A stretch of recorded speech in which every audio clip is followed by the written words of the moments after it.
بسم اللہ الرحمن الرحیم۔ السلام علیکم۔ مکتب ٹی وی دیکھنے والوں کو نئی ویڈیو میں خوش آمدید کہتے ہیں۔ دوستو، سائنس بھی حضرت محمد صلی اللہ علیہ وآلہ وسلم کا پتہ پوچھ رہی ہے۔ آپ صلی اللہ علیہ وآلہ وسلم نے بیت الخلاء میں تھوکنے سے کیوں منع فرمایا؟ آج کی جدید سائنسی تحقیق نے فرمودات نبوی صلی اللہ علیہ وآلہ وسلم کی حقانیت کو ثابت کر دیا ہے۔ دوستو، آپ صلی اللہ علیہ وآلہ وسلم نے فرمایا، فجر، اشراق، عصر، مغرب اور عشاء کے دوران سونے سے باز رہا کرو۔ آج میڈیکل سائنس نے ڈسکور کیا ہے کہ کرۂ ارض پر فجر اور اشراق کے دوران آکسیجن کی مقدار کم ہوتی ہے۔ اگر ہم اس وقت سو جائیں تو ہماری طبیعت میں بوجھل پن آ جاتا ہے، ہم آہستہ آہستہ چڑچڑے اور بیزار ہو جاتے ہیں۔ عصر سے مغرب اور مغرب سے عشاء کے درمیان آکسیجن کم سے کم تر ہوتی چلی جاتی ہے۔ ہم اگر اس وقت سو جائیں تو ہمارا جسم آکسیجن کی کمی کا شکار ہو جاتا ہے اور ہم 10 مختلف بیماریوں میں مبتلا ہو سکتے ہیں۔ ان 10 بیماریوں میں دمہ بھی شامل ہے، لہٰذا یہ اوقات سو کر نہ گزارا کریں، آپ پوری زندگی صحت مند رہیں گے۔ آپ صلی اللہ علیہ وآلہ وسلم نے فرمایا کہ بدبودار اور گندے لوگوں کے درمیان نہ بیٹھا کرو۔ یہ حکم بھی حکمت سے لبالب ہے۔ بدبو انسان کو ڈپریس کرتی ہے، جبکہ خوشبو ہماری توانائی میں اضافے کا باعث بنتی ہے۔ انسان اگر روزانہ 10 منٹ بدبودار اور گندے لوگوں میں بیٹھنا شروع کر دے تو یہ 20 دنوں میں ڈپریشن کا شکار ہو جائے گا۔ آپ صلی اللہ علیہ وآلہ وسلم نے شاید اسی لیے ہمیں بدبودار لوگوں سے پرہیز کا حکم دیا تھا۔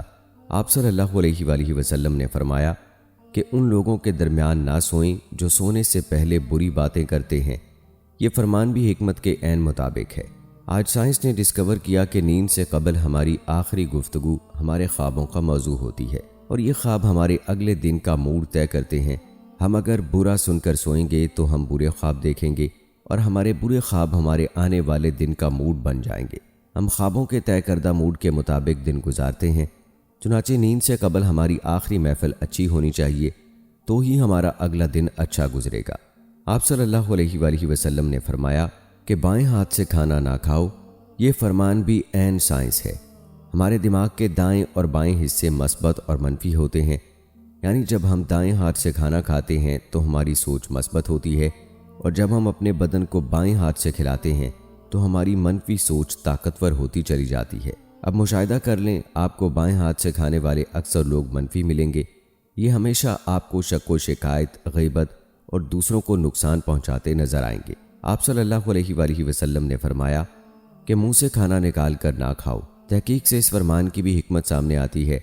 ہمارے منہ میں 10 کروڑ سے 1 ارب تک بیکٹیریاز موجود ہوتے ہیں۔ یہ بیکٹیریا مہلک جراثیم بن جاتے ہیں۔ یہ جراثیم ہمارے کھانے میں مل جاتے ہیں۔ یہ کھانا جب معدے میں جاتا ہے تو معدے کے غدود ان جراثیم کو مار دیتے ہیں اور یہ ختم ہو جاتے ہیں۔ لیکن جب ہم جراثیم ملے کھانے کو منہ سے نکال لیتے ہیں تو ان جراثیم کو آکسیجن مل جاتی ہے۔ یہ آکسیجن سیکنڈز کے 1000ویں حصے میں ان جراثیم کی تعداد خربوں تک پہنچا دیتی ہے، اور پھر یہ جراثیم معدے کی حدودوں سے بھی زیادہ طاقتور ہو جاتے ہیں۔ اس طرح یہ لقمہ ہمارے معدے میں پہنچ کر زہر بن جاتا ہے، اور یہ زہر ہمارے پورے نظام انہضام کو تباہ کر دیتا ہے۔ آپ کو زندگی میں کبھی کوئی ایسا شخص صحت مند نہیں ملے گا جس کو منہ سے لقمہ نکال کر کھانے کی عادت ہو۔ آپ صلی اللہ علیہ وآلہ وسلم نے فرمایا کہ ہاتھ کی انگلیوں کو چٹکھایا نہ کرو۔ سائنس کا کہنا ہے کہ ہم میں سے جو لوگ انگلیوں کو چٹکھاتے ہیں، یعنی ان کے کڑاکے نکالتے ہیں، ان کے جوڑ کھلنا شروع ہو جاتے ہیں، اور پھر یہ لوگ جوڑوں کے درد کی شکایت بھی کرتے ہیں۔ آپ صلی اللہ علیہ وآلہ وسلم نے فرمایا کہ جوتا پہننے سے قبل اسے جھاڑ لیا کرو۔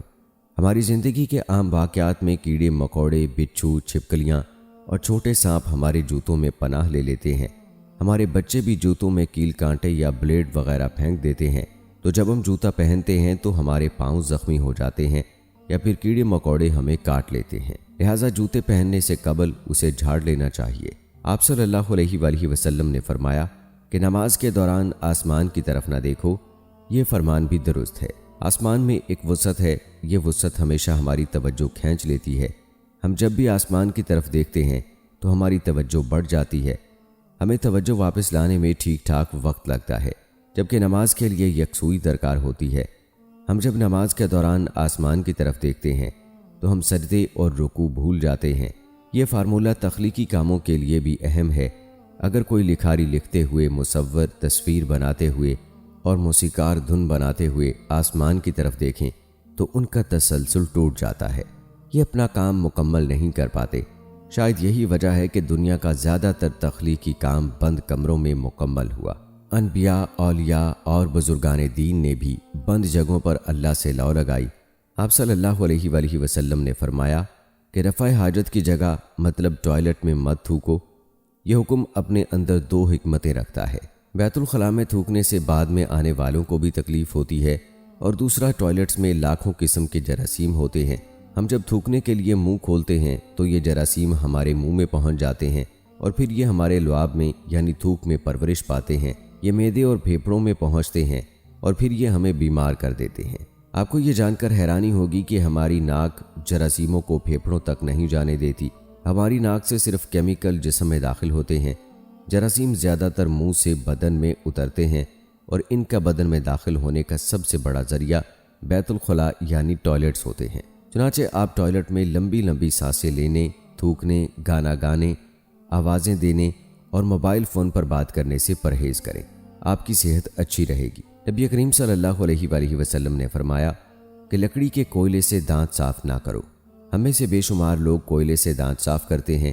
کوئلے سے ہمارے دانت وقتی طور پر چمک تو جاتے ہیں، لیکن یہ بعد ازاں مسوڑے بھی زخمی کر دیتا ہے۔ یہ دانتوں کی جڑیں بھی ہلا دیتا ہے اور یہ منہ میں بدبو بھی پیدا کرتا ہے۔